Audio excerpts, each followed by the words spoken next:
Մի քայլ առաջ։ Ահա։ Տիկին Տոնոյան, ինչ ակնկալիքներով եք այսօր եկել կենտրոնական ընտրական հանձնաժողով եւ արդյոք Վահագն Հովակիմյանը կկարողանա օրենքից բխող որոշումներ կայացնել։ Անկեղծորեն Վահագն Հովակիմյանի հնարավորությունները չեմ ուզում գնահատել եւ թե ինչ կկարողանա, թե ինչ չի կարողանա, համենայն դեպս ուզում եմ լավատեսորեն կարծել, որ այսպես վերհիշելով բոլոր այն հայտարարությունները, որոնք այս օրերի ընթացքում հնչեցրել են ընդդիմադիր բոլոր քաղաքական ուժերը, հասարակական քաղաքական գործիչները, իրավաբանական հանրույթը, Վահագն Հովակիմյանը եւ իր ղեկավարած կառույցը ականջալուր կլինեն բոլոր այդ հորդորներին եւ չեն շեղվի սահմանադրության եւ մեր օրենսդրության պահանջներից եւ կկատարեն ճիշտ որոշում, ասել է թե կնշանակվի վերաքվեարկություն կոնկրետ այն տեղամասերի մասով, որտեղ անվավեր են ճանաչվել ընտրության արդյունքները։ Ես այս օրերի ընթացքում առիթ ունեցել եմ ասելու, որ այստեղ որևէ առանձին կուսակցության, կոնկրետ այս դեպքում Բարգավաճ Հայաստան կուսակցության շահի խնդիրը չի։ Խնդիրը այն է, որ այս տեղամասերում ընտրությունը անվավեր ճանաչելու գործընթացը լրջագույն կասկածի տակ է դնում ընդհանրապես ամբողջ ընտրական գործընթացի լեգիտիմությունը։ Եվ մեր այսօրվա թե հավաքի, թե բոլոր մեր ընդդիմադիր գործընկերների հետ համատեղ այս նախաձեռնությունը ընդհանրապես մեկ նպատակ ունի՝ վերականգնել արդարությունը, որովհետև այն ինչ որ տեղի է ունեցել կոնկրետ 3 ընտրական տեղամասերի քվեարկության արդյունքները անվավեր ճանաչելով, սա կոնկրետ արհամարանք է մեր ընտրողների ընտրելու իրավունքի նկատմամբ։ Տեսեք, ես կարող եմ որպես անուղղելի լավատես հավատալ, մասնավորապես նաև հաշվի առնելով այն հանգամանքը, որ նախորդին թե պետվարչական դատարանը մերժել էր Բարգավաճ Հայաստան կուսակցության հայցը կենտրոնական ընտրական հանձնաժողովի կայացրած որոշումների հետ կապված, այնուամենայնիվ վարչական դատարանի դատավորներից պարոն Ավագյանը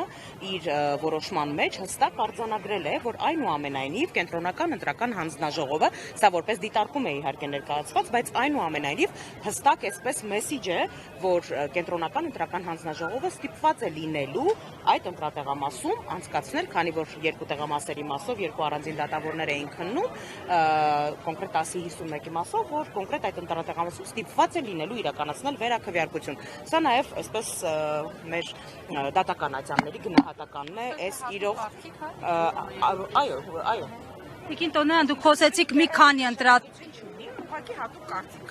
դա ընդհանուր կարծիք է, այո, գնահատական, որ ստիպված է լինելու, այո, վարչական դատարանի գնահատականն է։ Տիկին Տոնոյան, դուք խոսեցիք մի քանի ընտրատեղամասերում վերաքվեարկության հնարավորության մասին, բայց հաշվի առնելով, որ թե նախընտրական շրջան, թե ընտրական process-ի ընթացքում, թե այսօր հետընտրական այս գործընթացների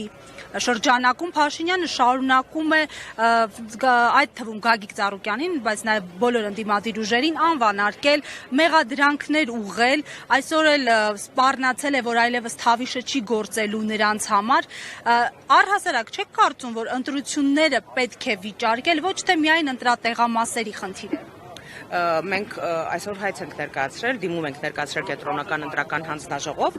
որտեղ այո, մենք նաև ընտրական ամբողջ գործընթացի լեգիտիմությունն ենք վիճարկում, այդ մասին քիչ անց մեր իրավաբանների ներկայությամբ մենք հստակ խոսենք կենտրոնական ընտրական հանձնաժողովի նիստի ժամանակ, տեսեք, ինչ վերաբերվում է Նիկոլ Փաշինյանի լեքսիկոնին, ռետորաբանությանը,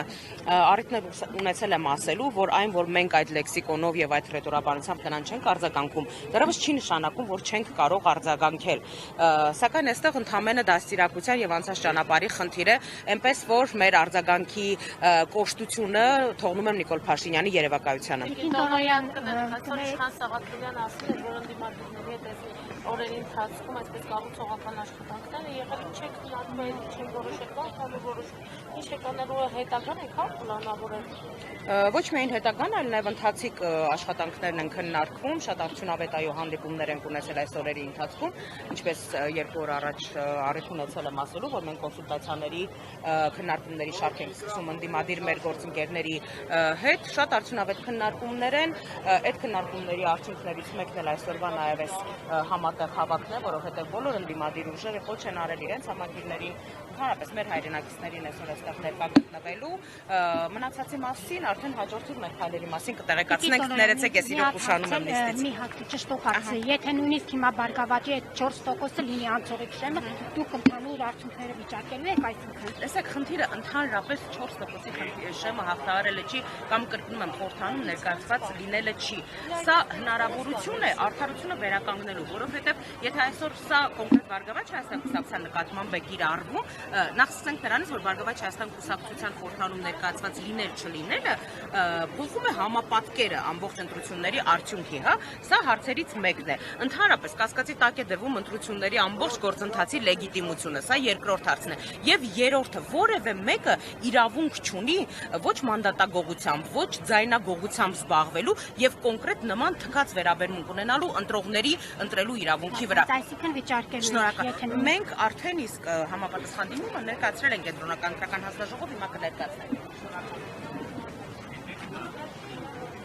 Հարգելի հետևողներ, մենք լսում էինք Իվետա Տոնոյանին, ինչպես տեղեկացաք,